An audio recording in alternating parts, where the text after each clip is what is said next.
कुठं जाऊन बसलाय कुणास ठाऊक. अरे ती आग लागल्यासारखी परिस्थिती झाली आहे आणि ह्या बाबाचं पत्ताच नाहीये. अहो तुम्ही किती चिडताय, शांत व्हा. उगाच बीपी शूट होईल तुमचं. होऊ द्या एकदाचा बीपी शूट आमचा. काय व्हायचं ते होऊ द्या. नुसता ताप झाला डोक्याला. बाकीच्यांचा प्रचार जाऊन बघा कसा जोमात चाललाय. हे असे बॅनर्स, मोठे मोठे पोस्टर्स लागल्यात गावभर. आमचा कुठे नामोनिशाणच नाही. सगळे नुसते ठोकळे भरलेत. कुणालाही काम जमत नाहीये. आणि काय विचारलं तर म्हणतात सिद्धू हे करायचा, सिद्धू ते करायचा, सिद्धू हे बघायचा, सिद्धू ते बघायचा, सिद्धू असं करायचा, सिद्धू तसा करायचा. सगळीकडे सिद्धू सिद्धू सिद्धू. आणि सिद्धू कुठे तर कुणालाच पत्ता नाही. अरे पण संपत, अरे काय अडले काय त्याच्या वाचून? त्याच्या जन्माआधी सुद्धा पक्षाची कामं चाललीच होतीत ना. काही तसं नाहीये. मग पार्टीच्या लोकांचा सिद्धूवर खूप विश्वास आहे. सगळे त्याला खूप मानतात. काल तर एक जण म्हणाला प्रचार सभेला सिद्धू नाही तर मजाच नाही. आणि आज तर एकाने करच केलं.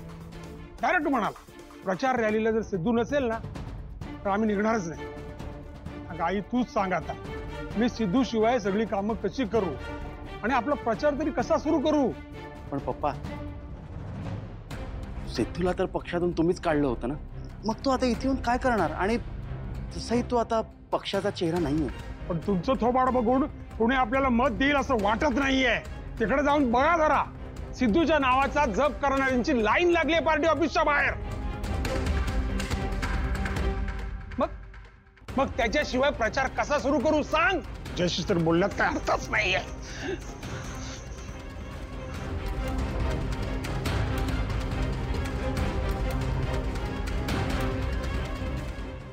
तुम्ही शांत व्हा आधी.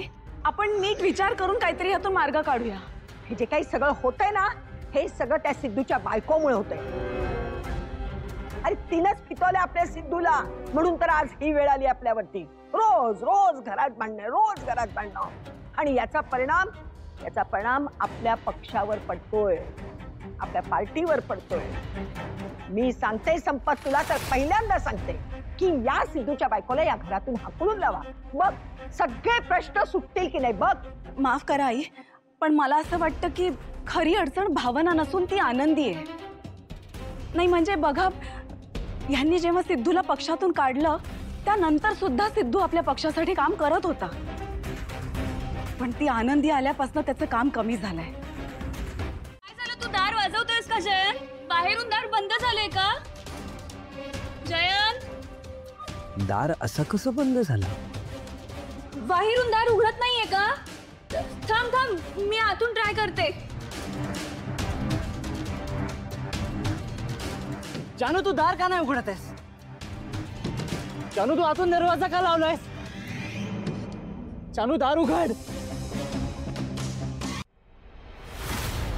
जयंत, मी नाही दार लावून घेतले आतमधून. खरंच सांगते मी जयंत. एक मिनिट थांब, मी ट्राय करते. जानू बाजूला हो, मी प्रयत्न करतो. अरे पण मी प्रयत्न करतो.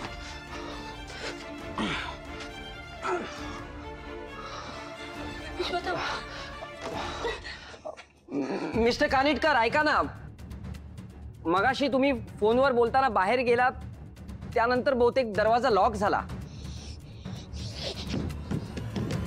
दार उघड.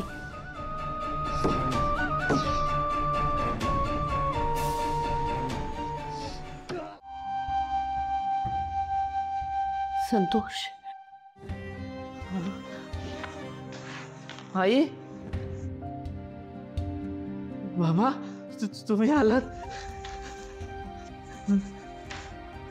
तुम्ही मला घेऊन जायला आलात ना? हो ना? हो, आम्ही तुला घेऊन जायला चाललो. बाबा मला माहित होतं तुम्ही येणार. तुम्ही ना इतका हुरळून जाऊ नकोस रे. कारण तुला आम्ही काही इथनं वाजत गाजत घेऊन जाणार नाही आहोत. तसं काहीही केलं नाहीयेस तू, कळलं ना? आम्ही तुला नेऊ, पण एका. हो बाबा, असं काय करताय? आई बाबांनी मला लॉकअप मध्ये टाकलं, तर अजून काय हवंय? अजून कसली अट? अहो, आपल्या संतोषचा सूर अगदी बदललाय. हो, पण हा बदल किती टिकतोय ते बघूया.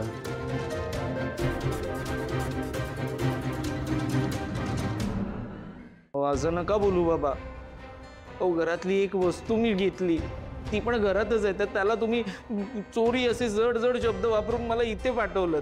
अजून काय करायचंय मी? काय करणं बाकी आहे? झाली तेवढी शिक्षा पुरे झाली. नको ना आता अटी वगैरे काही. चला ना जाऊया घरी. सांगा ना त्यांना. चला जाऊया. असं नाही चालणार. संतोष, तुला आठवते का इथं येण्याआधी तू एक वचन दिलं होतंस? तू हे मान्य केलं होतंस की जर तू चोरी केलीस हे सिद्ध झालं तर तुझी आई जे म्हणेल ते तू करशील.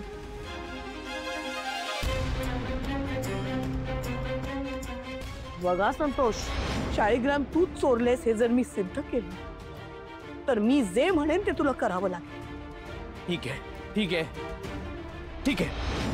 हा, पण ते तेव्हा म्हणालो होतो. आता जेलमध्ये सुद्धा आलो. झाली तेवढी शिक्षा पुरे झाली. चला ना आता घरी जाऊ. सांगा ना त्यांना. चला जाऊया घरी. अट वगैरे काही नको. ठीक आहे, मग तुझी सुटका तूच करून घे. चल आपण निघू. लक्ष्मी, बाबा बाबा बाबा बाबा थांबा प्लीज.